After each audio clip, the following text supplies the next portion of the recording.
talk about how to plan so we can eat the healthiest as possible. So what we're going to kind of cover is food planning, grocery shopping, making our meal planning for the entire week. So I want it to be really interactive and for you to all provide suggestions of how you best cope with this. So for example, I know that if I don't get enough sleep and I'm really tired, I'm going to have excessive carbohydrate cravings the next day, just because that's how my body copes with a lack of some sort of wellness, in this case sleep. I also know if I don't eat anything from the time I've had lunch until I get home from work, I'm going to go for potato chips, something that's easy, that's satisfying because I'm hungry and I'm feeling tired again from working all day, and I just want a quick fix satisfaction for my body. So I know that if and since starting this program a few weeks ago, now I bring an apple every day and I eat it around 3 p.m. So I'm ready. It doesn't matter if I'm hungry or not, I eat it so that my blood sugar levels sort of remain balanced, and that when I go home I'm not excessively hungry and then grabbing not the best choices prior to eating my dinner. So what sort of cues do you know your body has that would lead to not the healthiest of eating? Chocolate craving. Okay, and what leads you to the chocolate craving? Stress. Stress.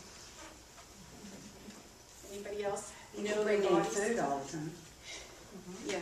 I mean, you see it, you think, oh, Yeah, we're cued a lot by smell and sight. So if we're feeling tired or fatigued or stressed, we're more likely to give in to sort of those cues that come our way in a daily pattern of life. So what we want to learn today is what sort of strategies we can put in place to plan for those things, because we know they're going to happen. We're going to have stress in our life. We're going to be fatigued. We're going to be hungry. So how are we going to best manage that so it doesn't derail our healthy eating plan?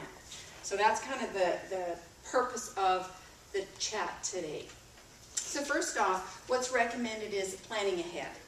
Planning your meal for the entire week ahead of time, because most days we don't really care what we eat. We just need to provide nutrients for our body. We need to fuel our body. So we don't really care particularly. Once in a while we do PMS, tired, those sort of events make us, have particular cravings, but mostly on a day-to-day basis we don't have isolated cravings. So if we plan ahead and we know what we're going to eat each day, we're more likely to eat healthy. So the whole goal is to plan your whole week out in advance. And what I would recommend is having a few alternatives. So for example, if you went to the grocery shop and asparagus was on sale versus green beans, that you're going to be flexible to be able to revise your plan accordingly. But if you plan out your week in advance, it's most likely you're going to eat healthy most days. If you don't, and it's just random, you're going to just make whatever you can when you get home, you're going to probably choose not the best selection of foods. Make a grocery list so that when you actually go to the grocery shop, you actually will buy what you need to fulfill your meal plan for that week. And prepare ahead of time. So for example, with my apple that I have at 3 p.m., I don't like eating an apple off a core, so I will bring it sliced up. I'll slice it before I come to work. And so it's ready to go, so at 3 p.m. I'll pull out my apple and start eating it, just by rote now. And so I've kind of got into a habit of doing that, so when I go home, I'm eating more sensibly. So prepare ahead of time as much as possible. So what they provided here is just a sort of an illustration of how you can plan out your meals for the week, just to have the different plans. And again, as I suggest, flexibility, so if things change, your schedule for the week changes, or you see some good sales at the shop that you want to alter things, that you have that flexibility as well built in.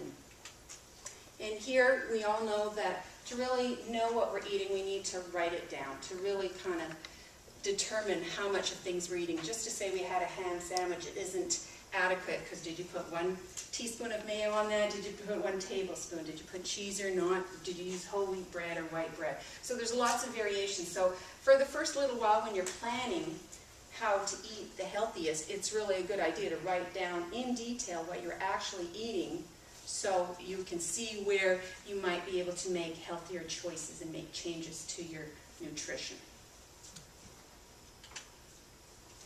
So some of the grab-and-go snacks, because things happen in life. We might get out of schedule, we might be delayed, We might just get busier than we anticipated, and so we aren't having our meals regularly. So we need to have planned snacks available so that we can grab them on the go, or if we get home late, we have something to fulfill our hunger before we actually have our main meal, so that we don't snack on things we shouldn't. So what sort of things would you be prepared to have available as a quick snack?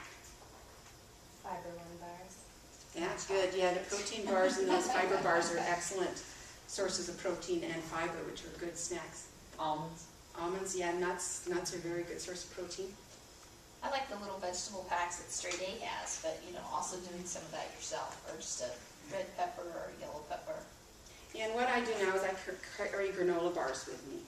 Because if you're out busy and doing errands and you get delayed somewhere, then you stop and have a latte and a muffin, and it gets out of control. So I try now, and most of the time it's just because you're hungry. If you just feed your body with something healthy, it's fine. It satisfies it. You don't need to go and have something that's high fat or high caloric. So I try now to be better prepared for these kind of incidences where I get hungrier than I might have thought I would be, or I'm delayed and I can't get home in time, so I need to have something to eat. So I think it's really important to pre-plan and have particular healthy snacks with you to be able to have at short notice. So granola bars are good, obviously, because they can be stored in various temperatures and are easily packaged. Cheese sticks, again, not in hot temperature, mind you, but you have a refrigerator. Popcorn, nuts, as Joe mentioned, very healthy. And there's all sorts of individual packages of things there, and I put some out there. I tend to do a lot of those kind of 100-calorie snack packs, because then I know what's in them. I know that I'm limited, because sometimes if I'm hungry, you think you're only going to have a few of something and it gets out of hand. So that's one strategy I particularly use to control how much I may eat. And it's just a snack to get me past that hunger to when I can actually have appropriate meals. So that's one thing I use to get by. So making a grocery list, very important. And you probably know grocery shops have been set up in a particular way for a reason. There's been a lot of market research done on how you structure a grocery shop. And we know that eggs and milk and bread are sort of staples of most of our diets. And so they tend to put them at the back of the grocery shop. So for you to get there, you have to go through aisles of other foods, because the whole intent is that, we're cued by sight and smell, etc. So if you're walking through the grocery shop to get to your milk and you pass the cookie aisle and the chip aisle, you're likely to purchase some of those things. And they know that. They've done a lot of market research on that. So it's really important that you have a fairly rigid grocery list so that you actually buy what you need for that particular week and what you plan for your meal planning and your snacks, so that you don't buy a lot of things you don't need and that aren't probably the most nutritious. So it's just, again, planning ahead and having a little bit of rigidity into it, just to increase our health, essentially. So stick to your shopping list, as we just mentioned, because, you're laughing, Tanya. It's easy to do when you're by yourself. Mm-hmm. Yeah. But if your spouse or whatever, or kid goes with you, you are just, Yeah. you got to do it by yourself. Yeah. I think It's hard to be easily influenced to buy things that you don't need.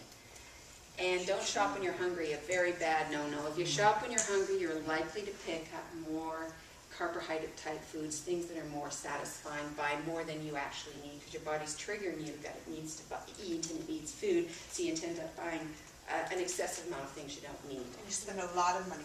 And you spend a lot of money, absolutely. And then it sits there, and then of course you eat it. It goes bad. Or it goes bad. Check the nutritional labels on the foods, and we're going to talk about that in more detail